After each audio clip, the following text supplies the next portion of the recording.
We got work to do.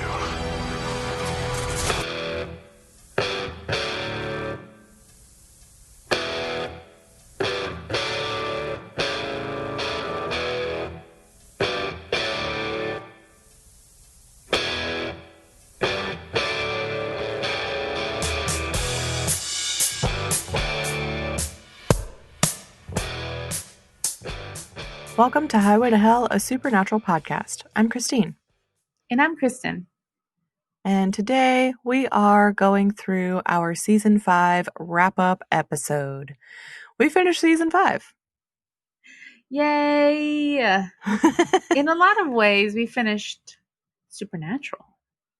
Yeah. Oh, fuck. You're so right. Kind of. You know what I mean? Like, just Yeah. based off of our conversation with Lynn last time. Yeah.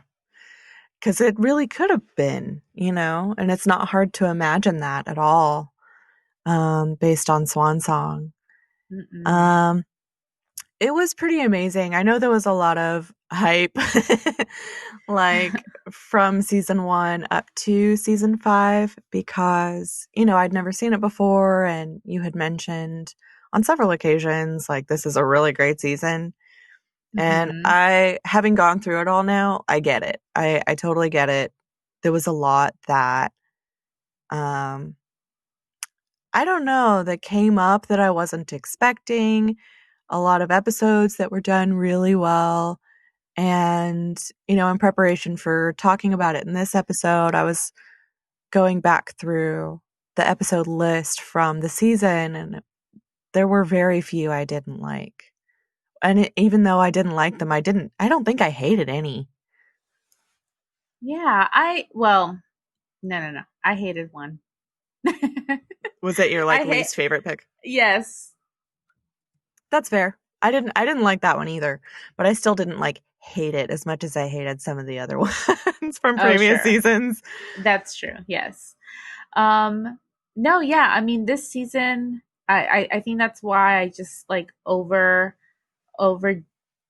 celebrated it in the beginning, and I was like, oh my god, I'm so excited to get there because it's just the most cohesive season for sure. Yes. Yeah. I mean, I have a lot of love for season 4 because of the Angel arc and the Sam and Ruby storyline. I mean, that's a good story, but it didn't trace. I think we still had some problems about how it traced all of those elements and brought them all together. And I feel like this season really is the one that makes it work with everything that's going on. It's not just the apocalypse, but it's like multiple relationships. It's side characters like Bobby and what he's going through, that we didn't really get in other seasons. It's they knew how to juggle a lot more and juggle it successfully. I totally agree. Yeah, it was a lot more thoughtful in that way. I love a good story connection, being thoughtful enough about the story that you're creating to have things that are presented at the beginning tie in at the end. And have other things, throughout just kind of connect well in a way that makes sense. And through this season, I'm thinking they did such a good job of one of the things that I pointed out, when Bobby's wife comes back and she mentions that she saw death and describes him, and they stuck to that description at the end of the season and found a character who fit it really well. And all of these things just within the story that came back around, that tied together perfectly, with Sam's destiny, I guess, with Lucifer. Yeah. So, it's funny because at the end of season 4, even we had kind of, we had realized, or we had learned that Michael is, no shit. We had only learned, of course, that Michael and Lucifer were supposed to battle it out. but not yet really learn about the whole vessel situation. That was this season. It's funny. Christine and I were talking right before we started recording about how much we've kind of forgotten is actually in season 5. I think because we had such a long hiatus in the middle of season 5. Um, we really started talking about this like early last year, like maybe September or something like that. Yeah, that's Um, crazy. but so I think you had so many questions about what that meant for the guys, and it turns out that not only were they meant to be Michael and Lucifer's vessels, but also it's because of this like long ancient bloodline, and Yeah. we just kind of got dropped that, and we haven't really um, return to it too much and learn more about it. I will say that we will get a little bit more later on in the seasons in the series. So it's just like just a lot of different lore, a lot of different mythology being added in to the mixture. And they're, even though Kripke was really nervous, I think at first bringing in God and the devil and angels and demons. Oh, I mean, he was never nervous about demons, but bringing in the religious aspect of it, they really lent hard on it. Um, At especially the this season end. because Yeah. yeah, because we hear about God and of course we get to meet the devil. So it's very fascinating. I think they did a good job. Even as like a non-religious person, I thoroughly enjoyed it. Yeah. Same. They did their homework. Mm-hmm. Mm-hmm. Um, yeah, I was telling Kristen that I was looking at the episode list and she had picked out her favorite and least favorite episodes, and I just saw that and I was like, what she's crazy. Those aren't in season 5. Those were season 4. And then I looked at the list and I was like, oh my God. I've forgotten so much. Those are definitely season 5, honey. It's so funny. Nope. They're season 5. It's been a while. Well, so it was a very emotional season. And this is my segue into the final counts of Sam and Dean crying. That was a good one. Thank you. Um, so this isn't just in season 5. This is as a whole, seasons 1 through 5. Okay. I think our theory, our postulation at the beginning of the series is correct in that Sam is the biggest crybaby, cries a lot more than Dean because his total cry count is 49. He's cried 49 times on the show. Baby. That's a lot. I know. And meanwhile, Dean has cried 29 times. Which is still a lot for him. Yeah. Yeah. Mm-hmm. I'm actually kind of shocked. I would have, if we weren't doing this tracker, I would have said, oh, he's cried like 5 times or something Right, like right, that. right. 10 times, whatever, something small. And I think what's interesting though about these numbers, because of course we split it up into like tears, like sobs and that sort of cry, versus like just misty eyes, maybe just watery eyes happening. Could be allergies, even. Get a little something in But there. right, but both Sam and Dean have the same number of watery eyes at 13, That is which so is interesting. crazy. Yeah. Dean's just so much more emotional than he pretends to be. Yeah, he's very still very emotional. I have found in watching this, but I think what's different about them is that even though Dean is emotional and he will like kind of look like he's about to start crying, his emotions do come out a little bit. He's not the one. I think we associate the crying with Sam because Sam is the one who is exploding with his emotions, right? He's the one letting it all out because he has 36 like teary-eyed, like full of tears and running down his face. That's how many times he's done that versus That's crazy. Dean Are at you 16. is that Yeah. right?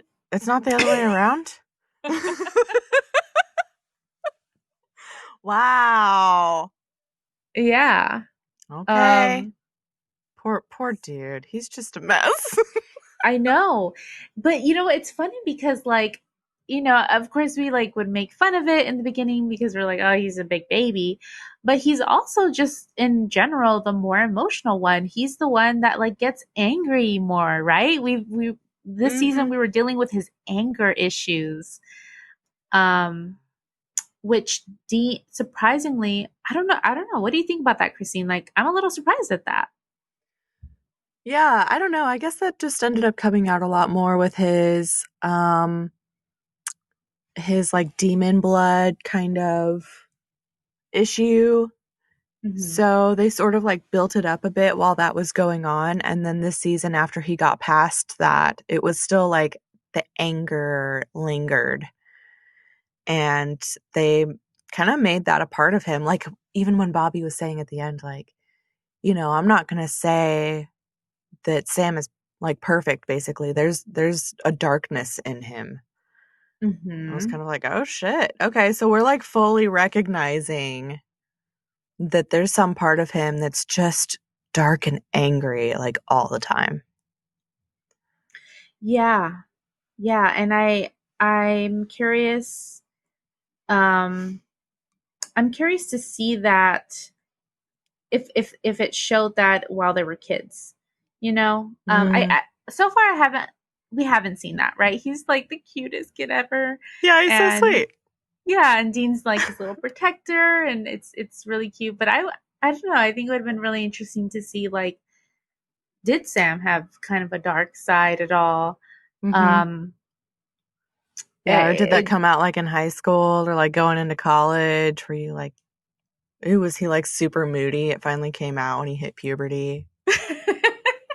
he probably was the moodiest of kids. Just like, leave me Right? alone, Dad. I hate you. I hate you so much. But yeah, it just is it a nature versus nurture kind of thing with him? Um, where like John, how he grew up and how John was as a dad, that eventually came out. Or, as we now know, there were like demons surrounding him all his Fucking with him. life, right? Were those demonic influences part of that kind of brought out some of that resentment against his dad and his family? Yeah. And I don't know. There's a lot of questions there. Yeah, that would make sense. It all seems very carefully orchestrated to Hmm. get him to be angry, to give in to Lucifer, to want that. Right. So Well, sad. Poor dude. I know. We love you, Sam. Hearts. Especially me. Forever. Yeah.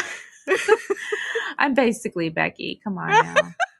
I Um, was looking back through some favorite quotes, and this isn't my overall favorite quote, but there was that one where she meets him and he's like, "Can you stop touching me?" And she's like, "No." oh my God.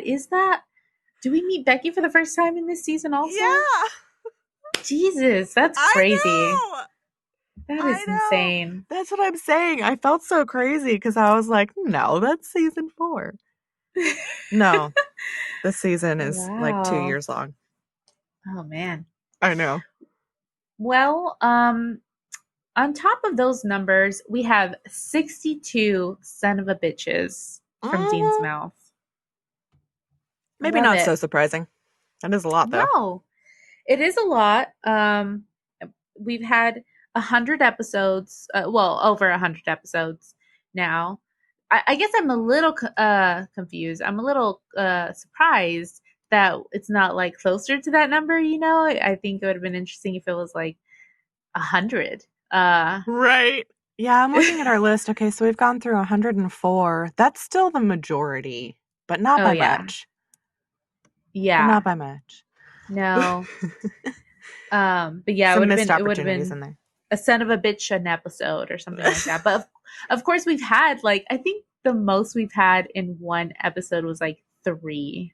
Yeah, that's what I was going to say Um too. I think so. so we've had a repeats in one episode. Um but yeah, quite I'm definitely glad that we've been keeping up with this count because at the end of 15 seasons, Oh, it's going to be fun to count it all up. like for sure, crying Sam is gonna be like at one above 100. It Yeah, has to be. at It has to be. least. This is only 5 seasons, okay, and we're at 49. So by that calculation, we'll have like 150-ish Yeah, cry sessions by the time this is there's over. there's an exact mathematic formulaic expression for this, and I I know think you're numbers. correct. Mm-hmm. Yeah. Oh, well, yeah, um, that's going to be really interesting. Um, yeah, do we want to go over? So we put out a survey to all of you, and thank you to everyone who has responded. I did put out a tweet a couple of days ago asking for more responses, and we got some more. So thank you for that. And we have our own answers for some of these questions as well. So I think it would be fun for each question to kind of go through our picks and then what our listeners picked. cool. Let's do it. Okay. So the first one is our favorite episode. Kristen, what is your favorite episode this season?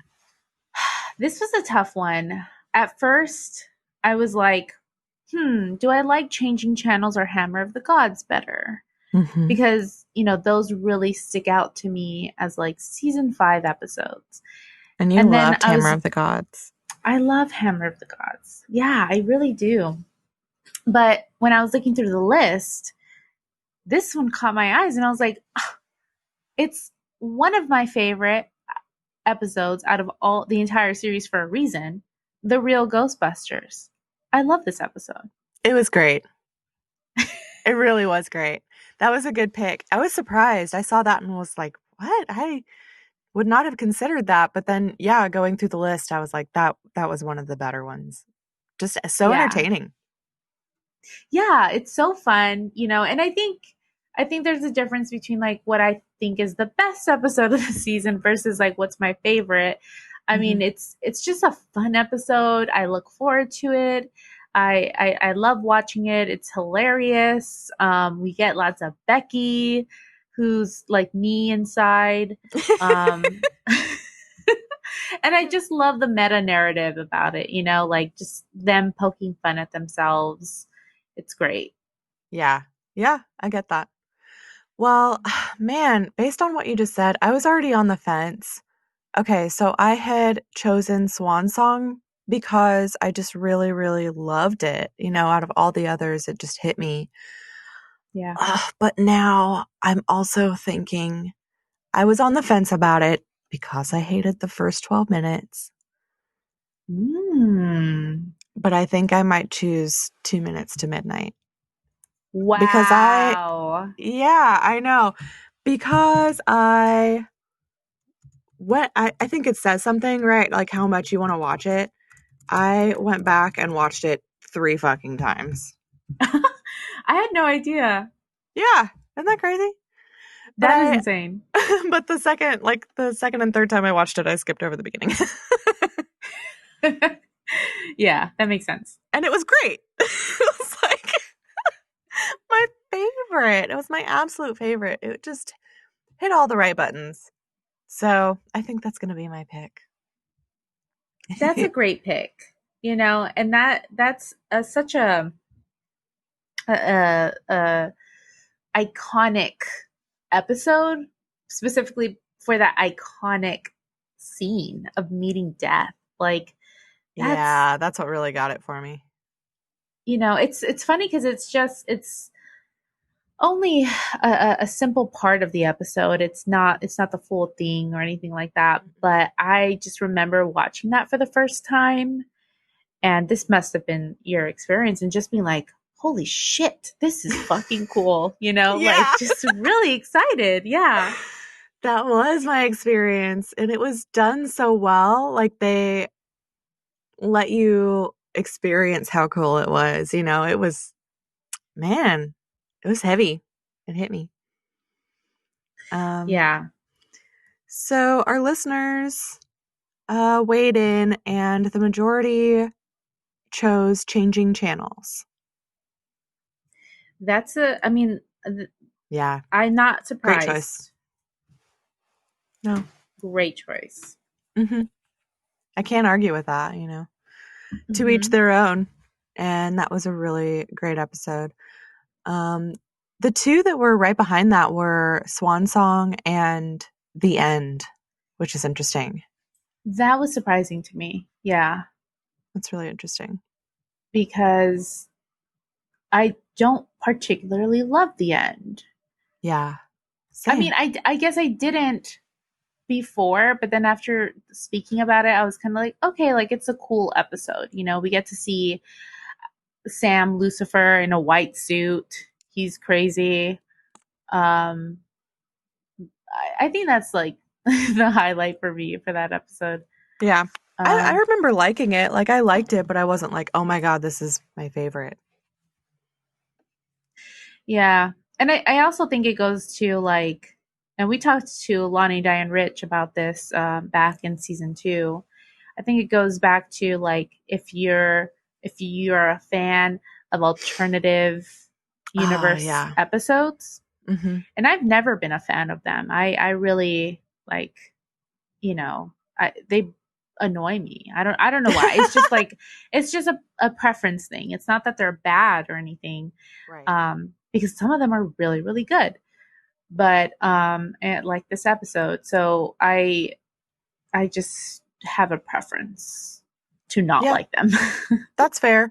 I mean, it takes you somewhere completely different. And if you don't necessarily want to be there, you're not going to enjoy it as much.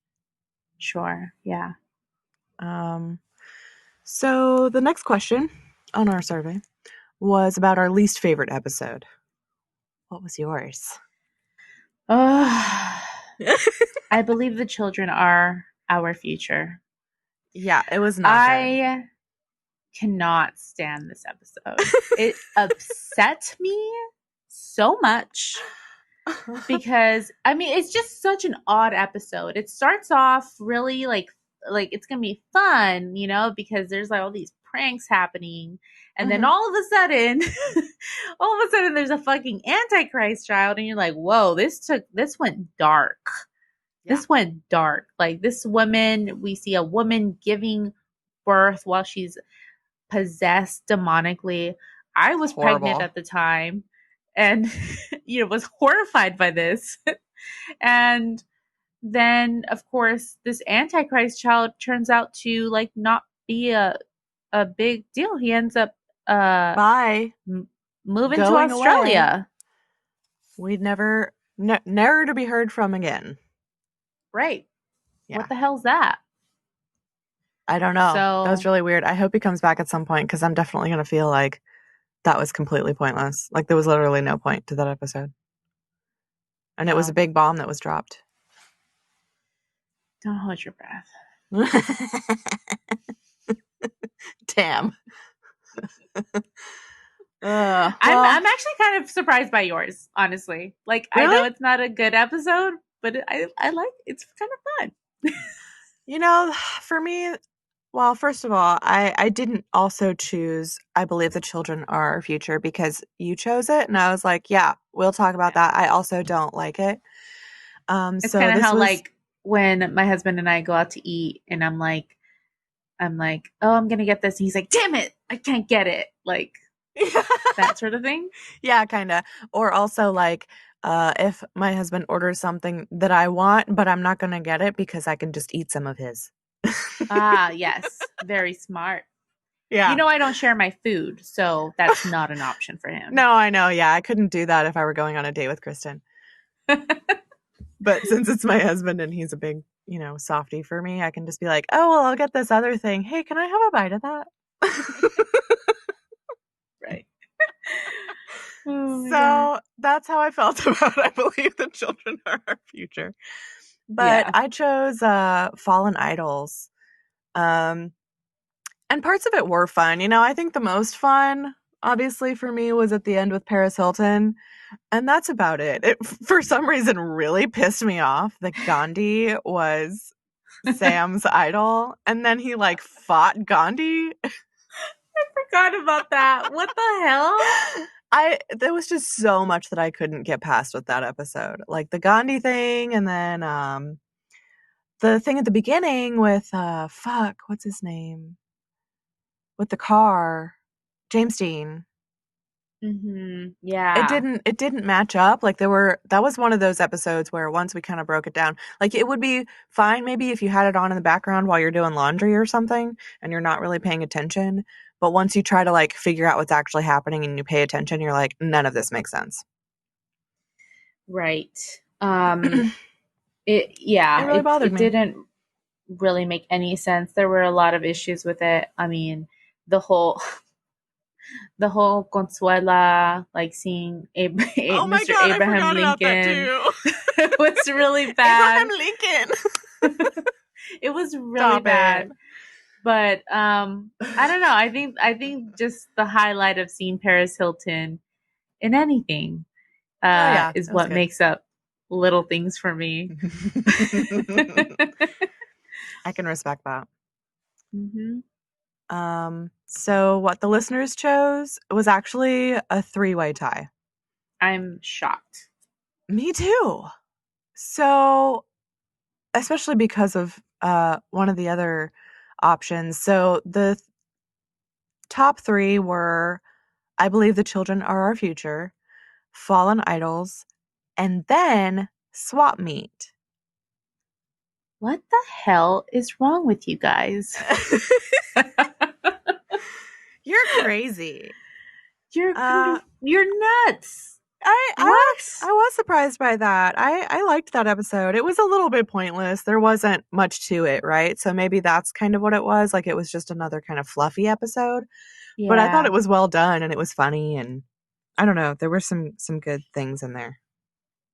Yeah, there's not really it's you don't advance anything, any sort of relationship between Sam and Dean. It feels like it's getting close to that, right? I think that was our comment about it. It feels um like the kid, I forgot his name in the episode, but him and Sam's body is trying to connect with Dean, and Dean's just kind of ignoring it. Where there could have been potential for Dean to kind of feel like I don't know, feel like he is connecting with his brother, and then feel sad that it wasn't actually him, or something more to that. But it's a fun episode. I think I've already shared it has one of my favorite um quotes, one of my favorite things that has ever been said on the show. Crystal, I would love to have the sex with you. I mean, how do you vote that down? Wow, It's that's it's up fun. there. Oh, I'm sorry. That's wasn't supposed to play. I was like, "Oh, is this another part?" No. Um. So that's surprising to me. That is very surprising. I know, I was surprised too. But not surprising that they also went for the ones that we chose. So I guess, it makes sense. You're forgiven. But also, I mean, if there's a specific reason why you really didn't like Swap Meet, I think I want to know. Um, I want to know too. I'm trying to see if maybe they mention the reason why below in their in the comments. notes or anything. Yeah, I'm gonna look Okay. because I'm very curious. Yeah, I just it kind of came out of left field for me. Hmm. Okay. Yeah. So our next question was between the two actresses who played Meg. We just asked which one was your favorite. Was it Nikki Acox or Rachel Miner? And overwhelmingly, a huge majority, by almost 90%, people chose Rachel Miner. And Yeah, I did too. I did as well. Um, I think, I think, wait, yeah, Rachel Miner. You said Rachel Miner. Right, Um, right, right. I think I was just kind of annoyed with not Nikki Acox herself, of course. I'm sure she's a lovely woman. I think the way she played Meg, and I think it was on purpose, right? We're not supposed to like Meg number one Mm-hmm. um, at all, and she did that well. So I think that's the reason why. I just she also just wasn't the quips that she would have weren't really working for me back then, and looking back on it, they didn't work for me. Um, so yeah, I mean, seeing Rachel Miner in this role was exciting to me, and I think she brought something different to the character. We only really got to see her like once or twice, right? Um, so it would be nice to see her again and see if we still feel the same. Um, but I mean, overall, like I just kind of am over Meg as a character, and I think it's maybe because of how she was played before. Yeah, no, I agree with that. Um, it was kind of a weird combo. They gave her some really, like writing wise, they gave her some really kind of poor lines, in my opinion. I'm not really sure how you can deliver those well. Mhm. So I don't really fault Nikki Acox for that, like it's not her fault. Yeah. That's really hard to do because it feels unnatural. They're just, they were not great. And so, yeah, mixing it up, the combination of Rachel Miner, like a new face, and then I think they also kind of tried a little bit more to give her some lines that were more easily deliverable or something. Yeah. It just kind of made it a little bit better for me. So, yeah, she's the more favorable Meg. I do wonder if we're going to see her again, though. It's been a while. Mhm. Yeah, we last saw her in Abandon All Hope, I believe. I think you're So right. it has been a while. Um, okay, so then we asked what your favorite relationship was, and I'm just going to go over the options real quick again. So we offered 4 options: Dean and Lisa, Chuck and Becky, the Trickster and Collie, or Crowley and Bobby. Really great relationship. Um, what did you pick, Kristen? I feel like I should have picked Dean and Lisa, but I always I always remember that scene between the Trickster and Collie, and I just love it. I love this like because we only get like a moment of it, we don't really see much about what their relationship was. But I just love this idea that these gods had this, fling a long time ago, who knows how many centuries ago, and that they still like love each other. And it's like this unrequited romance. And, that's always fun to It's super watch. fun. Oh yeah, it's a Yeah. great concept. I loved it too. And also like knowing that like she's a god and he's actually an angel. Yeah. And Yeah. they're still like, mm-hmm, yeah, let's do it. Yeah, I thought it was so sweet. So that was my pick for that reason. It was good. I totally get that. Mhm. I did choose Dean and Lisa just because I'm a big ol' softy like that, and I want that for Dean so badly, and knowing that he wants that with her, it's like, "Oh man, just do it," you know? Yeah, no, He needs to live a happy life. Yeah. And she's so good for him. Like it makes sense for him. You know, she's got this little boy who Dean really connected with and really like loves, and she was always kind of the one who got away. And she clearly, like, he's clearly the one who got away for her. Anytime he comes back, she's like, welcome, you know? Yeah. It's interesting. I think she's not at all like, oh, fuck you, like, Right. What are you doing here or anything? right, like, kind of like the first, like, previous fling that we had seen, right, in season one. She was kind of like, you just up and left, like, fuck you, kind of a little bit, Hmm. for a second, and then they make love. Hmm.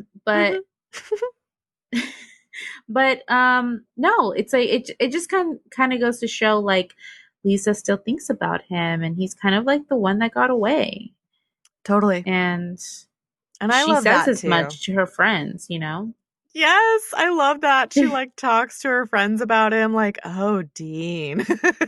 Yeah, that's Dean. Uh-huh. I would too.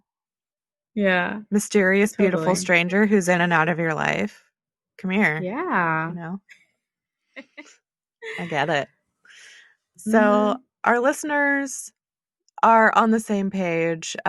This was split for the highest votes. So, a lot of people chose Dean and Lisa, and just as many people chose Crowley and Bobby. I mean, I mean, it's a iconic great pairing. couple.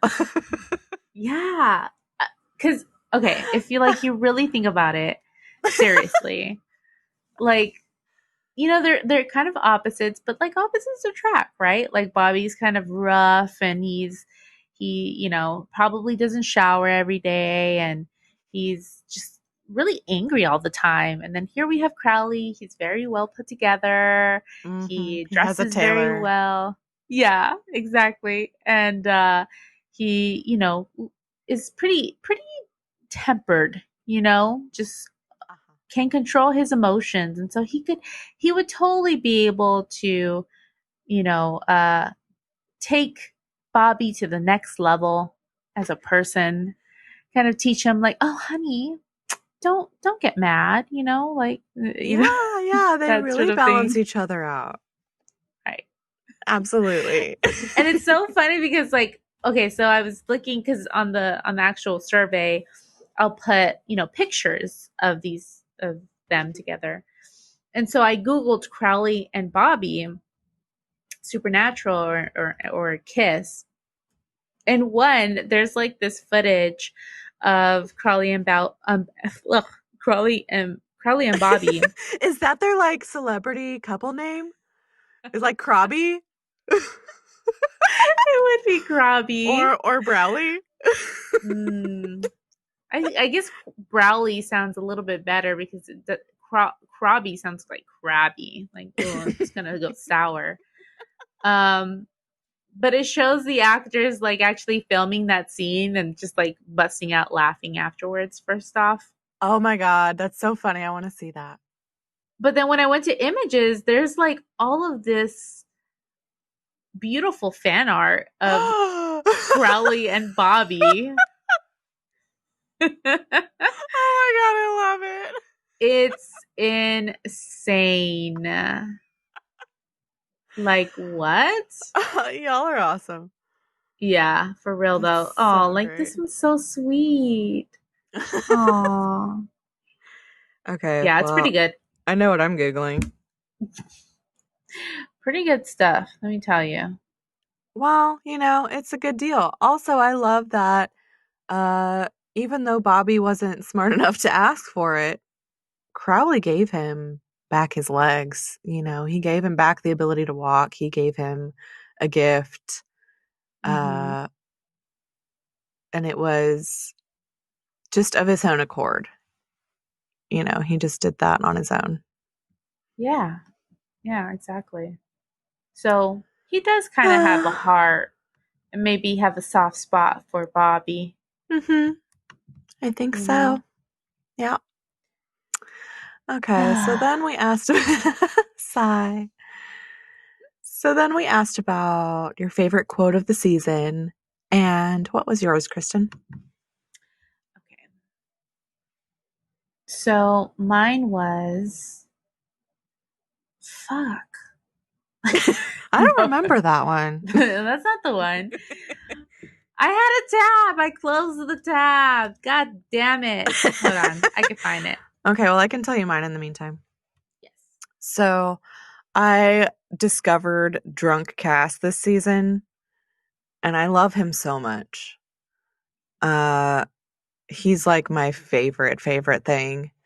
And so I actually kind of had a couple of Cass quotes. Okay. One was just when he shows up really drunk at the motel and Sam's there, and he tells him, he's like, I got your message. It was long, your message. I find the sound of your voice grating. Oh He's my so god. crabby. He is. He's crabby. Yeah, he is crabby. It's so funny. And then, like, leading up to that, when Sam actually calls him and leaves the voicemail, and the voicemail is so funny. You hear Cass's voice on it, like, as Sam's about to leave the message, and he's like, it's like, leave your name for the voicemail, and Cass is like, I don't understand. Why do you want me to say my name? This is my voicemail. And that's all it is. Yeah. Sam's like, It's so what? good. It's great. But it's just funny because like he was prompted to like set up his voicemail message and just It's just imagining like, that what? is great behind it. You know, Too funny. I also have a Cass quote as my favorite. He's so good in this season. He really Mm-hmm. is. It's such a different cast, from season 4. Season 4 is like serious cast. He's angel cast, and you don't know which way he's gonna go. Mm-hmm. But Yeah, here but you he's really like see more of his really personality. right. So this is kind of early on in the season. Dean, Cass tells Dean, "Oh yeah, I've gotta look for God." And Dean's like, "God?" Cass says, "Yes, he isn't in heaven. He has to be somewhere." And Dean's like, "Try New Mexico. I hear he's on a tortilla." And Cass says, "No, he's not on any flatbread." He's not on any flatbread. It cracks me up every single time. And I think also like I love the behind the scenes of it. Like if you just deep dive into it, because Cass doesn't seem to be very familiar with he knows what a tortilla is, but he's coming from a more of a knowledge base of flatbreads, rather like what the genus is of a tortilla, basically, instead of the specific species, I mean. So Yeah. it cracks me up. I love it. That's so funny. He's great. And his like childlike innocence brings so much to the show, and it just, is a whole new perspective. So, here are some of the favorite quotes from our listeners. And the first one I almost chose, but I was like, no, it's too obvious. But quote number 1 is ass butt. So, That's a classic. great one. Mm-hmm. And then somebody said, they might not be my favorite. There's a lot of funny quotes from this season I love, but 2 of the most memorable and powerful for me are from Dean and Swan Song. So quote number 1 is, then I ain't gonna let him die alone, which is a really good one. We talked about that with Lynn. Yeah, I think she said that was like one of her favorite quotes in the Hmm. series as well. I understand why. Mm-hmm. And then the other one is, it's okay, I'm here, I'm not gonna leave you. As Lucifer, Sam is like beating Dean up. And I totally get that too. That was so powerful because like we were so moved by, Dean being so like originally like a while back, just so pissed at Sam. And they were so Mhm. bad in their relationship, and now he's like, I'm literally just going to sacrifice myself and die here to be with my brother who I know is in there somewhere, so he's not alone. Holy shit. Yeah. There's a lot there, Yes. behind. Yeah, that's why that's such a great scene. Hmm. It's amazing. Yeah, it was really intense. um oh yeah, and then someone said Chuck's monologue about baby at the beginning of Swan Song. That was That's a really good good one. too. We loved that whole intro. And then a Dean quote. It's a quote, Team Free Will. One ex-blood junkie, one dropout with $6 to his name, and Mr. Comatose over there.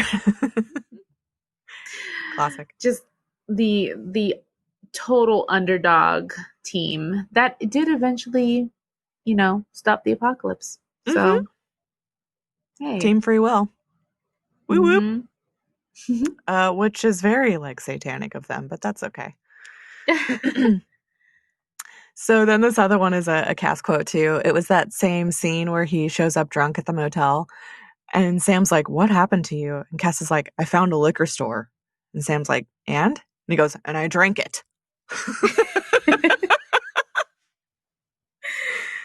Oh my god. Oh, okay. The whole store. Cool. Yeah. And then this is a quote from Death. He says to Dean, "To a thing like me, a thing like you. Well, think how you'd feel if a bacterium sat at your table and started to get snarky."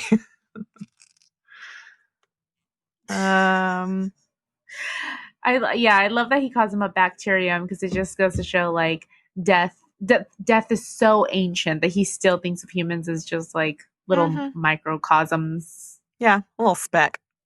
Yeah. And you could see Dean's face. He's like shitting his pants. He's like, "Oh, sorry." I can't talk right now. I'm going to eat this pizza because you told me to. And then another quote is, I don't remember who this is from, and they didn't put the character's name, but it's whatever we have between us, love, family, whatever it is. It's sweet. Yeah. I'm not sure where I'm exactly trying to that comes from, yeah, I'm trying to remember who said that. but Mm, those are really good ones. they are. Okay, so then we asked what your favorite monster of the week was. And we picked the same thing because it's so badass. Yeah. Um, But you want to say our answer? the gods. The gods. Duh. Yeah, I mean that's why I loved Hammer of the Gods so much because it was like, whoa, like we've been dealing with angels, we've been dealing with demons, but look at these are gods. We have freaking Kali over here. We've got Ganesh, yeah, like it's Odin, just so cool, super you cool. know? Oh, And I hell think I yeah. got confused about the trickster being a god because they think he's a Loki. demigod, right? Yeah. Yeah. Yep. Um, but it was very cool to see that and to see like, oh, okay, this is kind of how it all works. And I think I even referenced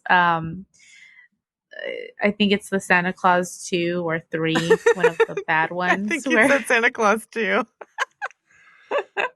well, I should know now. I should have looked it up, but where it's like the Easter Bunny is meeting with Santa Claus and with the Tooth Fairy, and they're all just having a meeting together about like how they're gonna do business that year.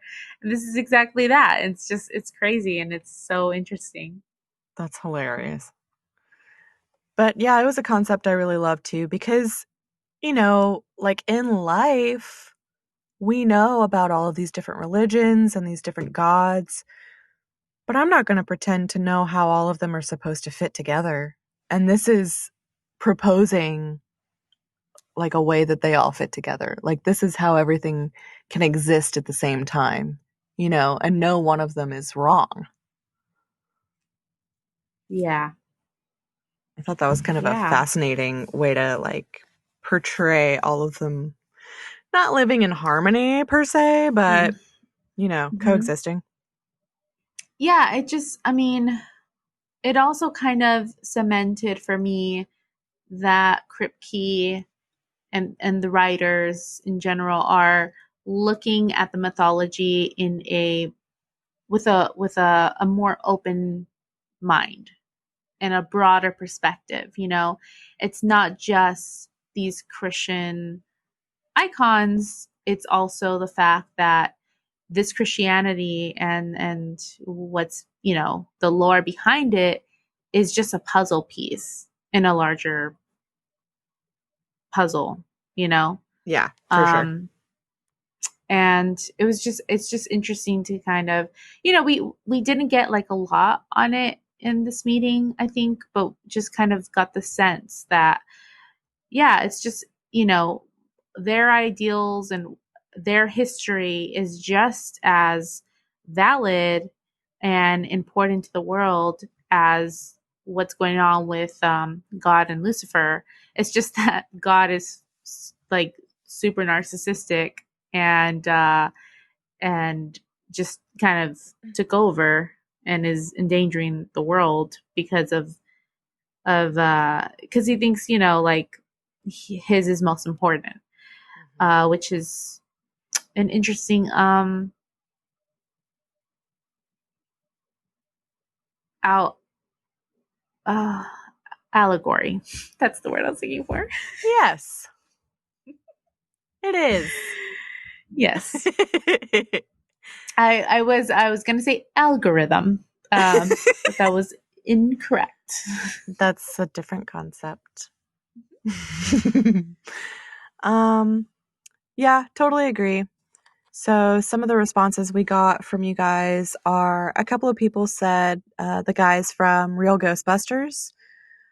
I don't know if I count them as monsters of the week, but I see where you're going with that. They're pretty fun. Hmm. And Yeah. then a lot of people said the Horsemen. Yeah, that's surprising to me. I mean, it makes sense.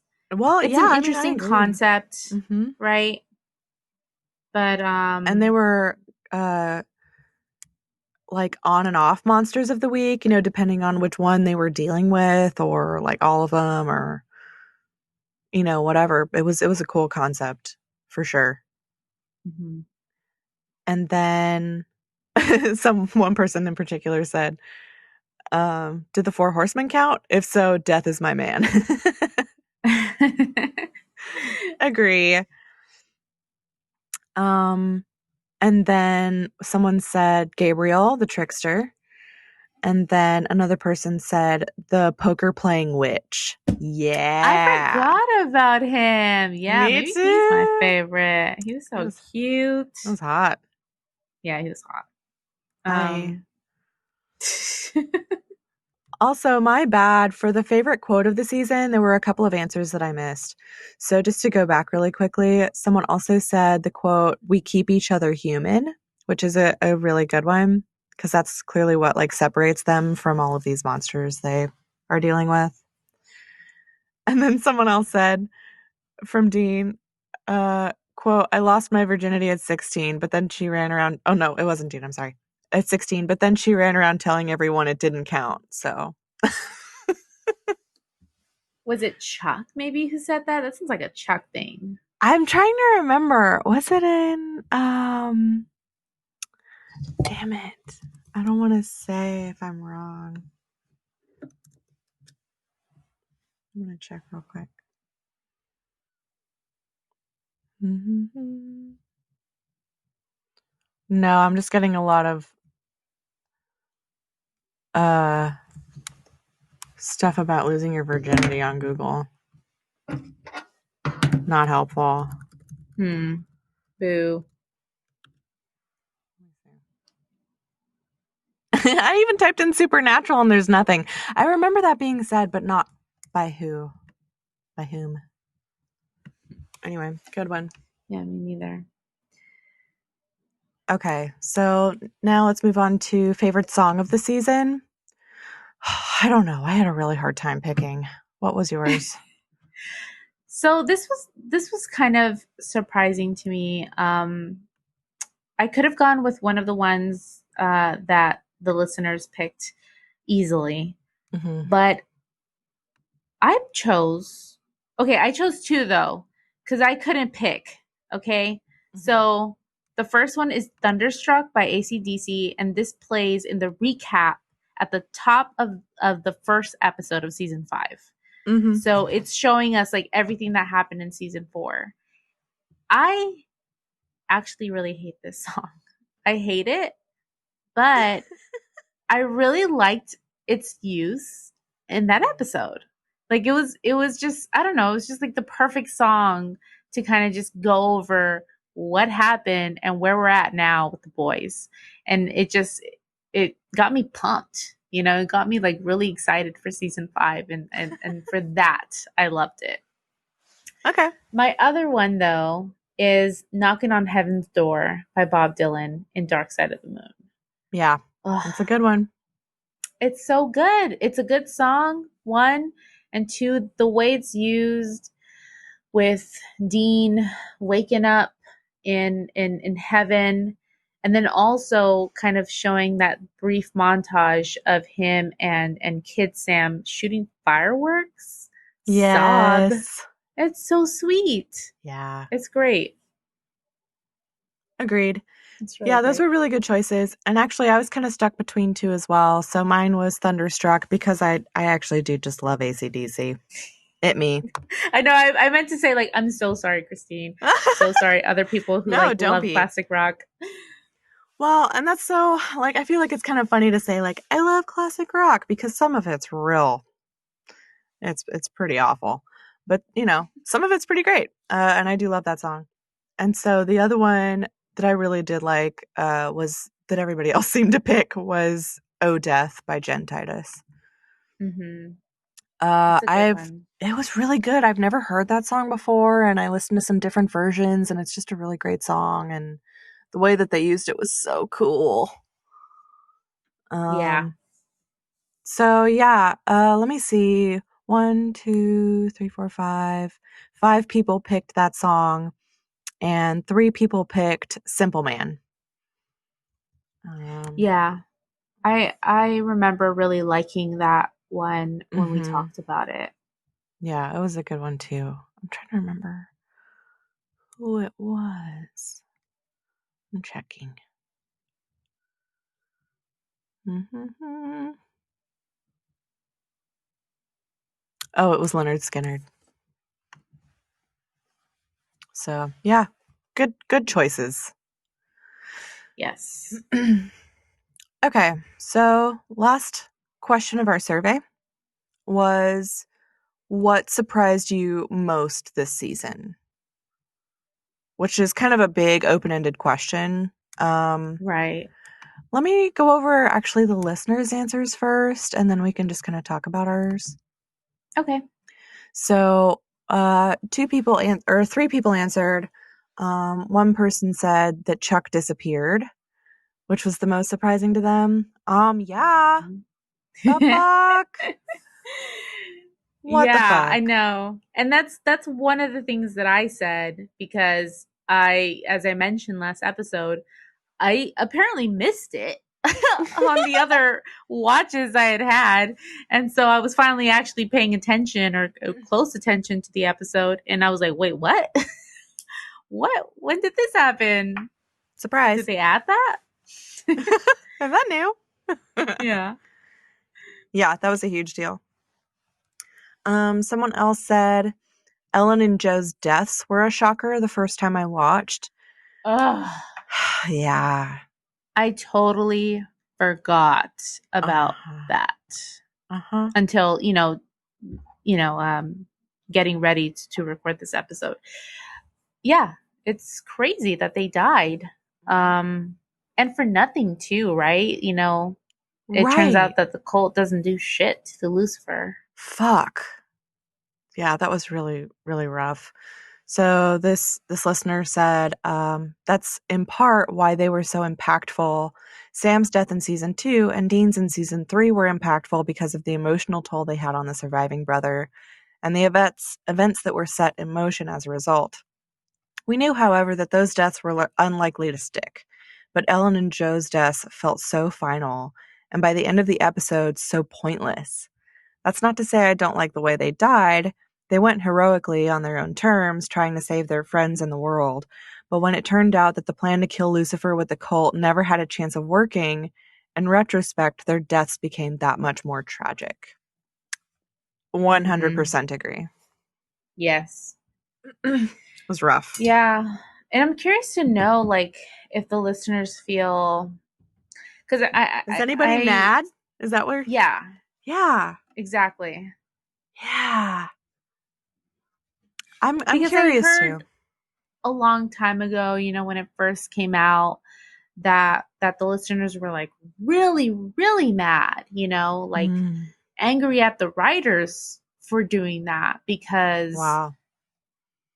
Ellen and Joe were, I mean, let's go there. Like they were our only female lead, kind of, I mean, they're still supporting characters, but they're really the only representation of female on the show. Right. Especially, I mean, the only other one I really liked was what was her name? The British woman who was killed. The British woman? Yeah. The one who was kind of like the spy who I'm having a stole total the mind cult. blank. Oh, Bella. Bella. I was like, it starts with a B. It starts with a B. Yes. I kept wanting to say Bellatrix. You're close, yeah. I was close. Yeah, I really liked Bella. But she died. So that was, she was gone. And then we lose Ellen and Joe. And what's left? Right. Yeah, and then Ruby was just evil. Right. She's no fun. So, yeah, essentially all of the female characters from seasons 1 through 5 you know, are gone, are dead. And, Ellen and Joe were spectacular along with the others because they were fighting, they were kick ass, Yeah, they I think kept Joe, up.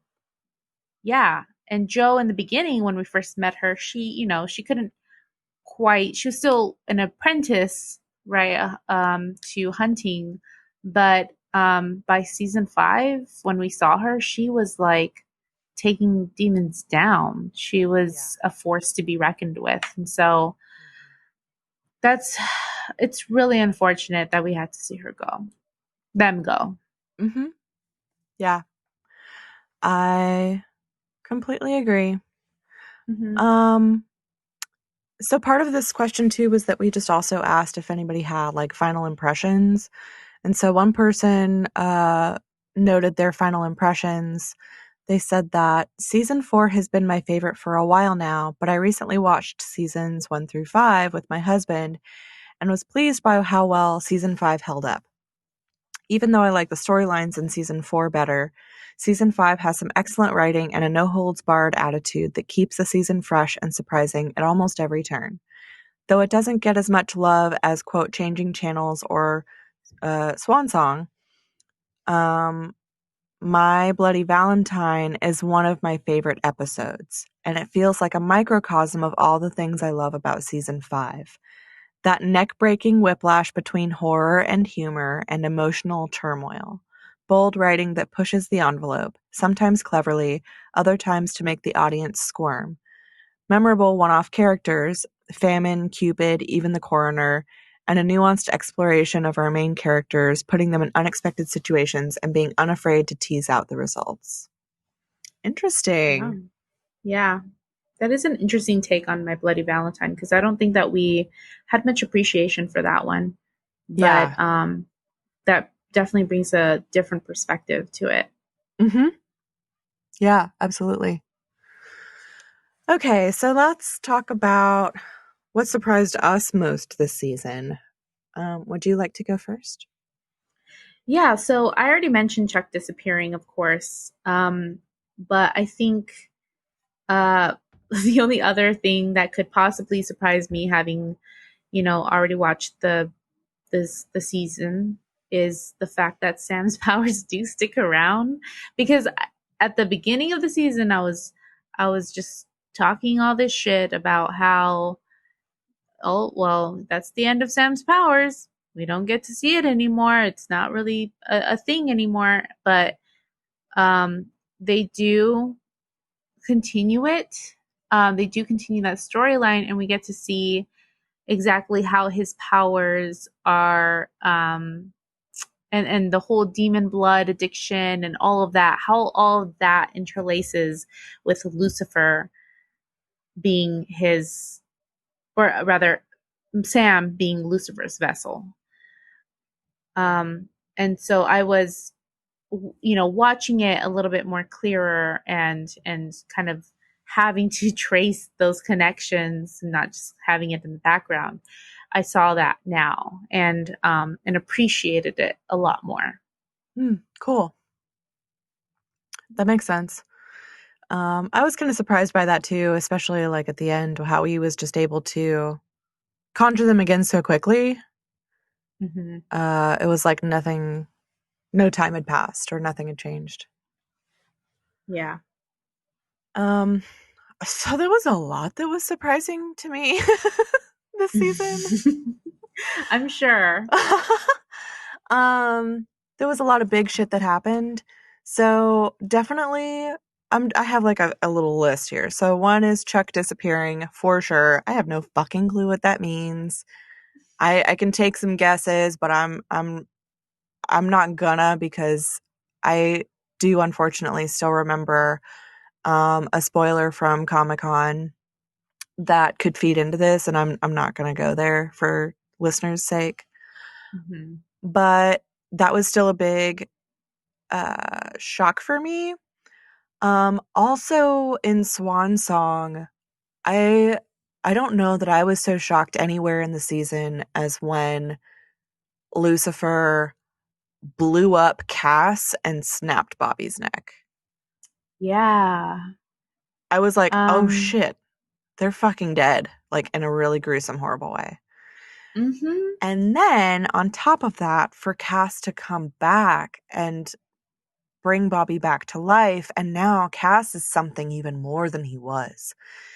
So what does that mean? What is Cass doing? Like, how is he going to come back in? What are all of the powers that he has? What is his role now? Is his character changing again? Because he was kind of loosening up and like hanging with the guys and, fighting alongside with them. But now he's more enlightened, it seems, and is off on his own thing. So I'm not sure what all that means. Yeah, you make a really good point. I mean, when I saw it, I had kind of just pinholed that that whole situation as Cass just getting back his powers. But you're right in that I don't think that old Angel Cass would have been able to bring someone back to life. I don't That's think a so pretty big either. power. Yeah. And he also said, like, I think or Dean said something like, you're back. And Cass said, like, and better than ever, or something like that. It made it sound like he was improved. Right. So that was intriguing for me. I was like, what is different? Are you like higher ranking now? Like, what's the deal? Yeah, maybe he is. I mean, Michael's gone, Zachariah's dead, Mm-hmm. Gabriel is dead. Mm-hmm. Um he's I mean, who else is left? Uriel's dead. So I guess it does make sense that Cass is kind of ascended. Mm-hmm. Which is very interesting to me. I want to know what's going on with him. Mm-hmm. Um, and also Sam being in the pit. And then coming back at the end. We saw him standing outside of Dean and Lisa's house at the end of the episode. I don't know what the fuck that means.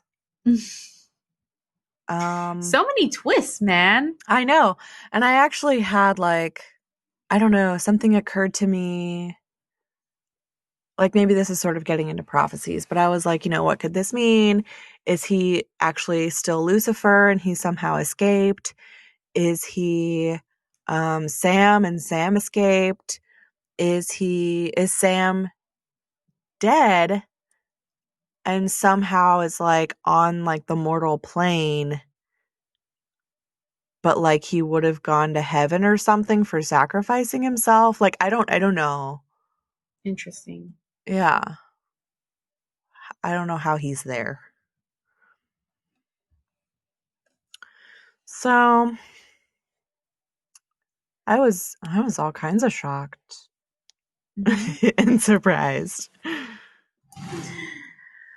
Yeah, I mean, there was a lot happening at the very end. Um, and I think, I mean, from the looks of it, like a lot of a lot of people agree with, you know, everything that we've previously said or said right now. Mm-hmm. Um, someone said the thing that they were so surprised about was that they casually dropped the Antichrist plotline, They and it did. somehow becomes Just a nice little, irrelevant in stopping the apocalypse. yeah, nice little Yep. casual drop there. Oh yeah, shit, there was a lot more than I missed. Gotta scroll. It doesn't tell you when you have to scroll down. You have to just go over it. No, it's not clear at all. Okay, well, can you do me a favor and go over theirs? Because I'm clearly inept. Sure. Someone else said they were surprised that they didn't like Meg 2.0 the first time, and then they watched again, changed their mind because Rachel Miner is an amazing actress. Hmm, I agree. That's cool. Yeah, I could see that. I mean, she has a she's we talked about it on that episode. Rachel Miner is has a very distinct way of speaking and just like a very distinct way of portraying Meg, and so I could see her coming off just as much as like Nikki Acox came off in Mm-hmm. some ways. Mm-hmm. Someone else was surprised at how much they cried. Aww. Yeah. I Me mean, too. Especially toward the end. yeah. Um, yeah, actually same because I, I don't typically like it takes a lot for me to cry. Um, and on my first and second watches of the series, I never cried in season 5. I cried in a particular episode later on down the line. Um, but watching it now, I don't know if it's because I'm like watching it more intently or because I do have more connection to these characters. Mm-hmm. But I did cry. Like it's in particular in Swan Song. Mm-hmm. And so that was surprising to me. Yeah. It was a lot more, just a lot more emotional. Yeah. Um Someone else says, I never understood why Sam's memories in Dark Side of the Moon were all without his family until I realized they were manipulated by Zachariah in an attempt to put the wedge between the brothers. Best way to get Dean to say yes to Michael is to make him feel like he was all alone. Mm. Mm-hmm. Interesting. So I guess this idea posits that I'm sorry, that Zachariah kind of created all of those memories, or not the memories themselves, but like the specific situations that they were placed into in heaven to kind of control the narrative, Right. right? I think that makes sense. It does. I mean, Zachariah was doing a lot behind the scenes, Yeah, he was a real dick. He was. I'm glad he's dead. Me too. Um, oh, okay. So, okay, the person who did answer Meg, number one, did address it. Oh, okay. Okay. They say this. Lastly, I want to qualify my Meg answer. Thank you. Because we have questions. Based on this season alone, I still prefer Meg 1. Okay, there we go. But spoiler alert. The more we see Meg in the upcoming seasons, the more I prefer Meg 2, due in large part to her character development. That makes a lot of sense. We don't get to see a lot of Meg number 2 in this. You know, it's just this base character. She's pretty sassy, the same way Meg number 1 was, which makes sense because they're the same character. So I get that. Yeah, You're forgiven. I get that too. Okay, fine. Okay, it's cool. That's good to know because I'm down to see more of her, you know, with this new Meg, and see where that goes. It's going to be interesting. Yeah. This person also talks about the Shakespearean tragedy that is the brothers' relationship in season 4, and how season 5 feels like a careful and very real rebuilding. There are setbacks, like in Free to Be You and Me, Dark Side of the Moon, but these setbacks are necessary, forcing the boys to reckon with the harmful and painful parts of their relationship, tear down whatever childish ideals of family they were clinging to, and build something new on that love that keeps each other human. By Swan Song, it feels like the boys have a more healthy, more mature relationship than they did in previous seasons. Being brothers now means that Dean trusts Sam enough to let him take on the devil, but loves him enough not to let him die alone. Aw, yeah, that's true. In previous seasons, that might have gone, Sam wants to take on the devil alone. Dean doesn't let him. Sam does it anyway behind Dean's back. Dean does everything in his power to stop it. Consequences be damned. That's totally true. That's exactly what would have happened, like in season 4, right? Yeah. With Ruby. Yeah. For sure. This is an interesting comment. They say, mild spoiler alert. I feel comfortable saying this. They say, unfortunately, I think the Carver era, meaning Carver as showrunner, undoes some of this careful work. And that's one of my primary complaints about seasons 8 to 10. Interesting. I think I know what they're referring to, and I am interested to get there and see how we feel about that. So typically, we take a look at the end of the season at our ranking and just kind of recap how did we rank these episodes, especially, you know, compared to all of the other episodes we've gone through. And of course, you can follow along with our ranking at our website, highwaytohellpodcast.com. You can look at all 104 episodes that we have ranked. We then kind of compare what the ranking was for these episodes with Entertainment Weekly's ranking. So a few years back now, they released their ultimate list, all episodes of Supernatural ranked. Now, I actually found the ranking that they updated this February. So February 2020, they just updated this list with up to season 14 as well, which, you know, we're not there, of course, but just to let you know that this is technically a new list, but I think what they did was just add in the other seasons, the new seasons into the list because it looked pretty similar to the other one. So now theirs is of 317 episodes, just to give you an idea. Oh, God. Yeah. So our ranking shows that for the top 10, and we're just going to go over the top 10 here. Number 1 is Swan Song. Makes a lot of sense. I'm pretty happy with that decision. Yeah. Our number 2 is Mystery Spot. It's still up there, taking that spot. Mm-hmm. That mystery spot. Yeah. Dad jokes.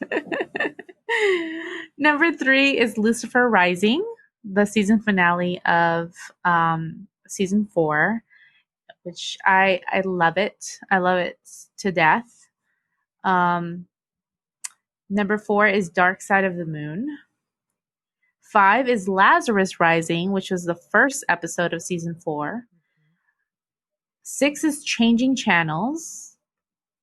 7 is Christine's favorite, 2 minutes to midnight. 8 is The Monster at the End of This Book, which I just good. actually read the actual book to Itzel today, this morning. Yay. Isn't it so cute? It's so cute. It's adorable. Number 9 is The Rapture. And 10 is The Devil You Know, which I fought for. I fought for that spot. You did. It stays. Because I loved it so much. So pretty great list. And, just made up of season 5 and season 4 for the most part, except for that mystery spot. Mm-hmm. Because that's season 3 episode. Mm-hmm. Yeah. And I'm unsurprised. Like, those were great seasons, that definitely top tier seasons. So yeah. And we were kind of expecting that too. Like, as we started to go through like season 3 to season 4, I think you were like, I'm going to be really interested to see this list after we go through those, because we're going to start bumping some of these down. And we did. Mm-hmm. So for EW's list, I didn't actually take down their top 10, because of course their top 10 includes episodes from other seasons that we haven't gotten to yet. But I took down their top 5. I'm sorry, top season 5 list. What am I saying? Top season 5 episodes. That's what I'm trying to say. Okay. And their placement on the list. So number 1 out of 317 episodes, their number 1 is Swan Song. Wow. Mm-hmm. Okay. Yep. It was fucking good. I know. Then their number 6 is Changing Channels. It's the same as ours. Ours is number 6. That's so funny. Yeah. I know. It'll be interesting to see if that's still the case later on for us, but Number 7 is Abandon All Hope, the episode in which Joe and Ellen die. Wow. Yeah. Wow. It was a good episode, to each their own, I get putting that somewhere different. I can respect it. I think it's a great episode. I am a little surprised it's in their top 10. Yeah.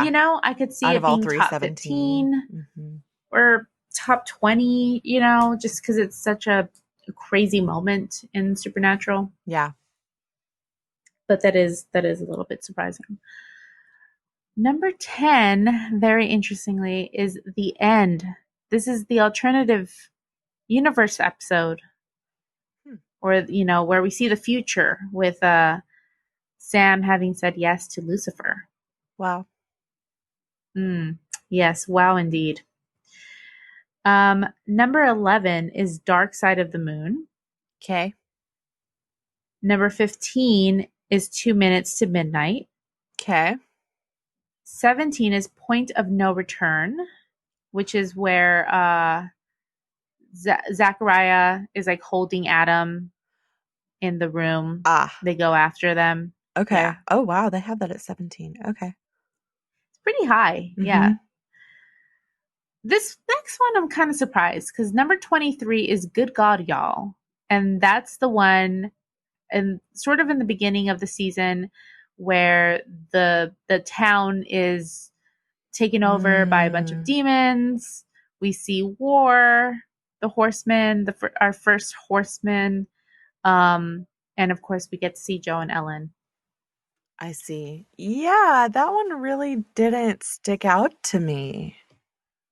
Yeah, no, Weird. 23. It seems high. it seems a little high. I think it's a good episode, but it wasn't for us. It wasn't like one of the best, and that this is out of 317, I'm so just that's checking. Yeah, I mean, we're only a third of the odd. way through the whole series, and we have it at 47. Yeah, wow, Crazy. it's crazy. Okay. Disagree, but right, and also disagree because it's above their number 24, Hammer of the Gods. yeah, which I think is definitely more enjoyable, more memorable, better done, etc. Mm-hmm. Yeah. Hmm. And then number 25 is Free to Be You and Me, which is the one where we first encounter Lucifer, and he reveals, Sam, you're my vessel. Right. Yeah. I mean, that was a good one too. Mm-hmm. That was good. Where do we have that one? We have it at 11. Yeah, I remember having it pretty high and us kind of questioning why. And I think maybe it was one of the ones that I had made a strong case for. I think because of, I don't know. I I mean, think it's we pretty liked that important. moment. Yeah, Yeah. I get that. It doesn't, I don't feel like that's a bad place for it. I'm actually more comfortable with it higher up on our list than it is on theirs. Yeah. It was good. Hmm. Okay, that's very interesting. Yeah. So those are our placements and their rankings. You can find both of them online if you want to look a little bit more closely at the rest of the episodes. Of course, you can find ours on our website, as mentioned. And then I just like Googled Entertainment Weekly ranking. So, Cool. mhm. I will not be doing that. I asked Kristen to do that, so I wouldn't see where any other future episodes are and get Yeah, potentially no, spoiled. So, don't do it. caution if you're Hmm. watching for the first time. So I think the last thing to do is to talk about your prophecies, Christine. Every season so far, I've been kind of holding your hand to the fire, trying to get you to guess what's going to happen.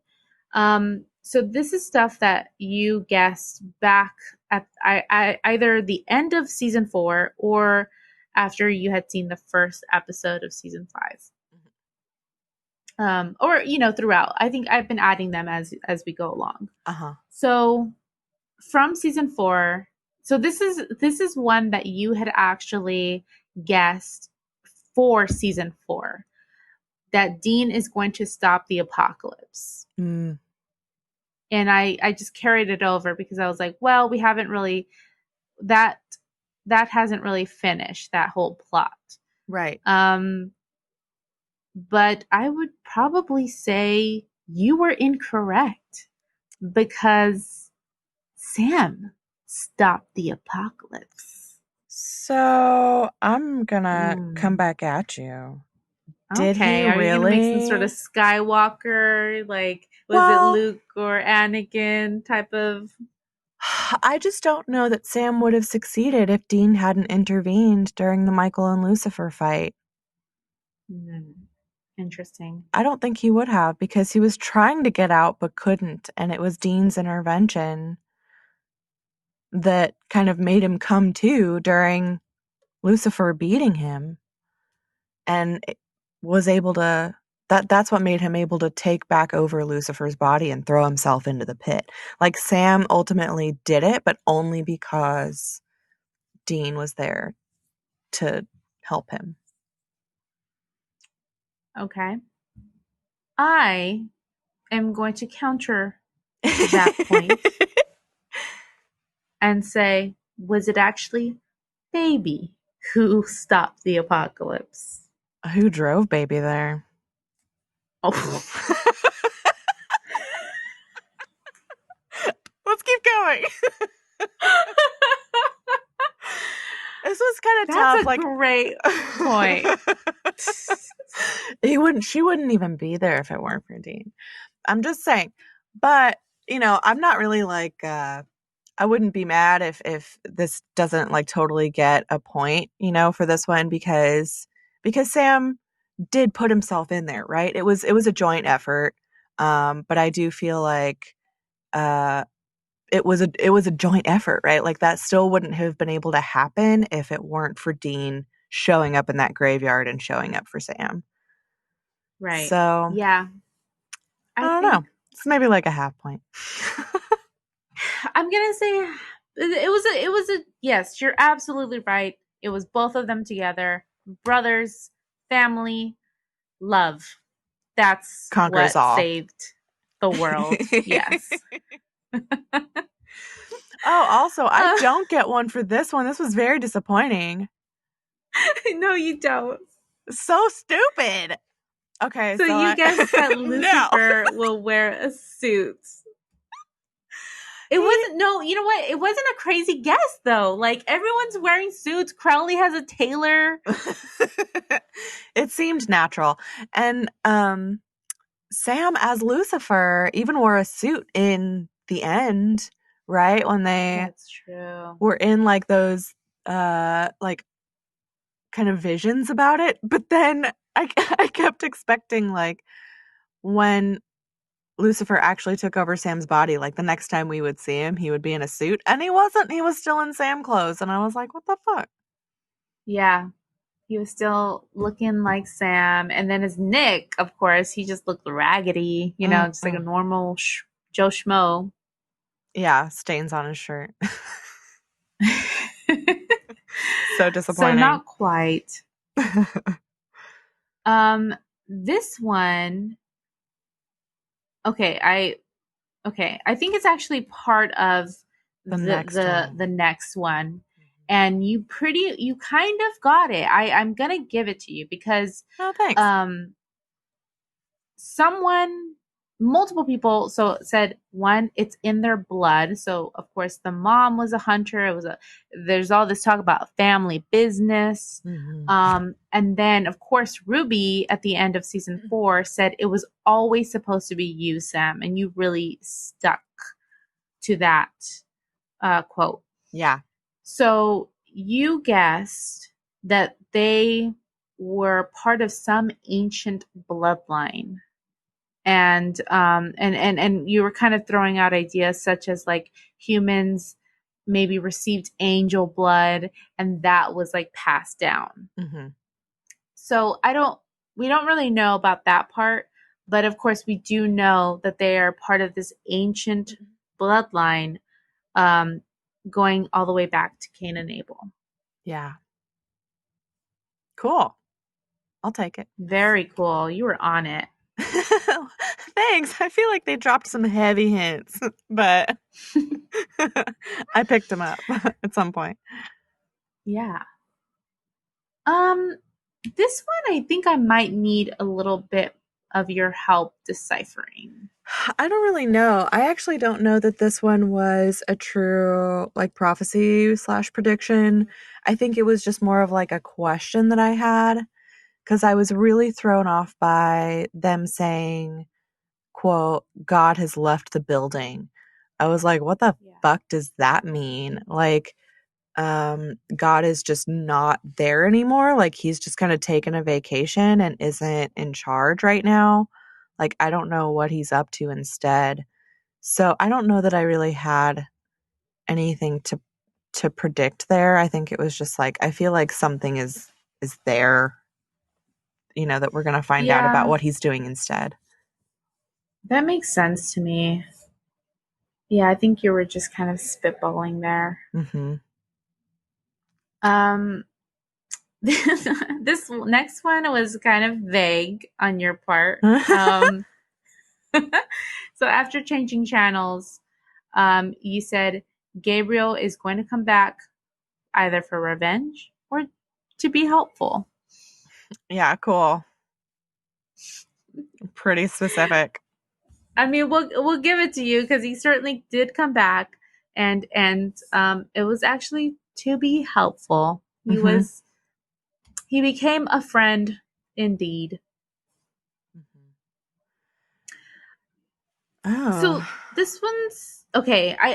It's not a statement. It's more of a question. But you asked, was Anna sent back in time to kill Mary by someone? like was she sent by someone? But I think we found out that Right. she wasn't, right? She was Right. She was just just kind of acting on her own, yes. which Yeah. was crazy though. I still can't, that still doesn't sit right with me. Like Anna was not herself. No. Anna went AWOL Yeah, because she was all for stopping the apocalypse and helping Cass and the guys and she and all of a liked sudden Dean. she's like, yeah. Now she's like, fuck all of you. I'm killing your mom. Yeah, it was insane. I don't know, kind of a retconning of the character for sure. Yeah, it was very weird for me. So, yeah. Hmm. So I think what we can do, um, either before next time, before our season 6 episode 1, and then also after watching that one, is if maybe you can sit with your thoughts and think about what what season 6 has in store. Of course, you have Hmm. questions about Sam Hmm. that you kind of mentioned. Is he Lucifer Sam still? Like, what's going on there? And then I did write down some questions that you had brought up in our last episode. You know, what happens to Bobby's soul? Does Crowley still have it? Did the nature of their contract change because he died? Hmm. Um, which were some really interesting thoughts. So we shall get those prophecies. Okay.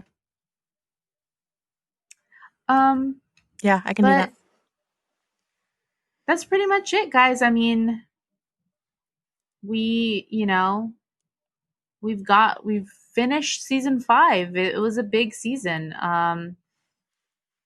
And I guess just kind of like our final thoughts, you know, just to start, I think it was surprising to kind of looking back on what exactly happened at the start of season 5, and it's surprising to see that Sam and Dean's relationship was really really broken. Yeah, um absolutely. and of course we've seen it be broken on and off. We've seen them lie to each other, and that has really been a a big theme throughout all of the series. um but to see them like really turn away from each other at the beginning but then come together so strong at the end, Hmm. I mean, that was just so satisfying, I think. And why I think we feel like, wow, this is really like a perfect end to the series, if it came down to it. Right. Yeah, and it was satisfying because I think they also realized that, they had been breaking them apart for this entire time, season after season. It was really hard to watch, honestly. Um, and then throughout season 5, multiple times they came back together. They started like rebuilding their relationship and like recognizing their bond, like really actually like consciously recognizing how much they love each other and how much the other person means to each other. Um and so it was kind of more convincing by the end. It wasn't like relationship was totally broken and then they suddenly realize at the end like, "Oh, I love you and you're my brother." It was really like, man, like over time throughout this whole season realizing just Right. how much they mean to each other. Yeah. Yeah, exactly. And it was really good to see. That's what I wanted for so long. You know, we kept watching these seasons and these episodes where they were so angry at each other, and Dean wouldn't give him a chance, and Sam felt so cast aside, and it was just really ugly. And every time there was an opportunity for them to get closer or to work something out, they didn't take it. And finally they just started taking those opportunities. Something, it changed this season. Like once they started really getting into the apocalypse stuff and realizing that they were all that they had, it really, like, they became more of like a combined force. Right. Yeah, exactly. I mean, it just goes to show like just how much more powerful they can be if they just get rid of all that baggage, that emotional baggage that has been ingrained because of their relationship with their dad and because of just all of those things. And that they have the power to do that. It doesn't have to rule their lives like they have been letting it, They can choose to move past that and do whatever they want and be better together. Yeah, exactly. So I think it's interesting because we have been dealing with the impact of their dad on them throughout all of the series, and I feel like we're coming to a close on that in a lot of ways. Of course, we're, as we continue the show, we're going to be still with Sam and Dean and their dynamic, but it's changed. It's definitely different now. And so it'll be really interesting moving forward to see how it's changed, and what new kind of wrenches are thrown into the mix. Yeah, definitely. So I'm very excited to move forward, and season 6 will be interesting, of course, as we've mentioned, because it is a new showrunner. Kripke is gone from us. So I'm trying to see the name of our next episode will be Exile on Main Street. Oh. Okay. So looking forward to it. Cool. I'm going to go watch it. Yeah. Right now. All right. Well, we will. I guess we didn't really talk about it. I mean, I think we're gonna take a brief hiatus.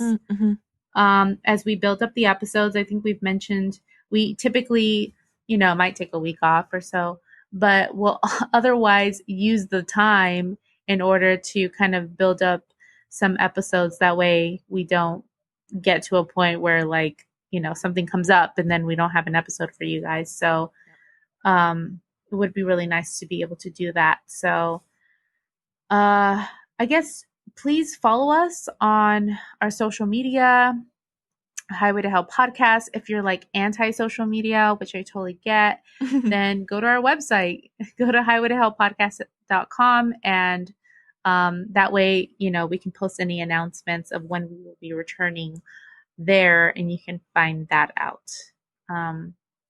But I don't know. Any other? Great. Well, I guess until next time, we'll see you on the Highway to Hell. Bye. Bye.